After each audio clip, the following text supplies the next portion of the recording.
ഇടുക്കി രാജകുമാരി പൂപ്പാറ അതിർത്തിയിലെ മുളംതണ്ട് മേഖലയിൽ 100-ലധികം ഏക്കർ സർക്കാർ ഭൂമി കയ്യേറിയതായി പരാതി. റവന്യൂ വകുപ്പിന്റെ സ്റ്റോപ്പ് മെമ്മോ അവഗണിച്ച് നിർമ്മാണവും കൃഷിയും തുടരുന്നു എന്നാണ് നാട്ടുകാരുടെ ആരോപണം. രാജകുമാരി വില്ലേജിലെ ബ്ലോക്ക് 9-ലെ റീസർവേ നമ്പർ 183/1, പൂപ്പാറ വില്ലേജിലെ റീസർവേ നമ്പർ 111, ബ്ലോക്ക് 11-ലെ റീസർവേ നമ്പർ 369 എന്നിവ ഉൾപ്പെടുന്ന സർക്കാർ പുറമ്പോക്ക് ഭൂമിയിലാണ് വ്യാപക കയ്യേറ്റം നടന്നതെന്നാണ് നാട്ടുകാർ ആരോപിക്കുന്നത്. JCB ഉപയോഗിച്ച് കുന്നിൻ ചെരുവുകൾ വെട്ടിത്തെളിച്ച് ഏലം കൃഷി ആരംഭിക്കുകയും താൽക്കാലിക ഷെഡുകൾ നിർമ്മിക്കുകയും ചെയ്തതായി പ്രദേശവാസികൾ പറയുന്നു.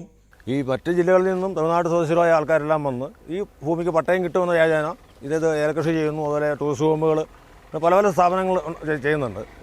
അതിന് ഞങ്ങൾ പല പ്രാവശ്യമായിട്ട് വില്ലേജ് അധികൃതരെയും റവന്യൂ ഉദ്യോഗസ്ഥരെയൊക്കെ അറിയിച്ചതാണ്. പക്ഷെ അവർ പലപ്പോഴും വരും, നോക്കും, അത് തിരിച്ചു പോകും.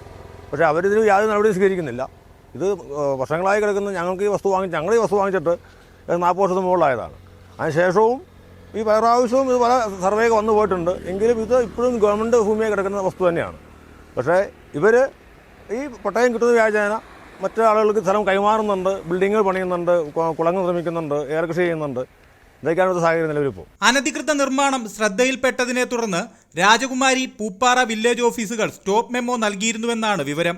എന്നാൽ നിർദ്ദേശം അവഗണിച്ച് ഭൂമിയിലെ പ്രവർത്തനങ്ങൾ തുടരുകയാണെന്നാണ് നാട്ടുകാരുടെ ആരോപണം. ദുരന്ത സാധ്യത കണക്കിലെടുത്ത് അധികൃതർ നികത്തിയ പടുതാക്കുളങ്ങൾ വീണ്ടും സജീവമാക്കാനുള്ള ശ്രമവും നടക്കുന്നുണ്ടെന്ന് പ്രദേശവാസികൾ ചൂണ്ടിക്കാട്ടുന്നു. സർക്കാർ ഭൂമിയിലെ കയ്യേറ്റം സംബന്ധിച്ച് സമഗ്ര അന്വേഷണം നടത്തി ഭൂമി തിരിച്ചുപിടിക്കണമെന്നും ഡിജിറ്റൽ സർവേ പൂർത്തിയാകുന്നതിന് മുൻപ് തന്നെ അടിയന്തര നടപടി സ്വീകരിക്കണമെന്നും പ്രദേശവാസികളും പരിസ്ഥിതി പ്രവർത്തകരും ആവശ്യപ്പെടുന്നു. കൈരളി ന്യൂസ്, ഇടുക്കി.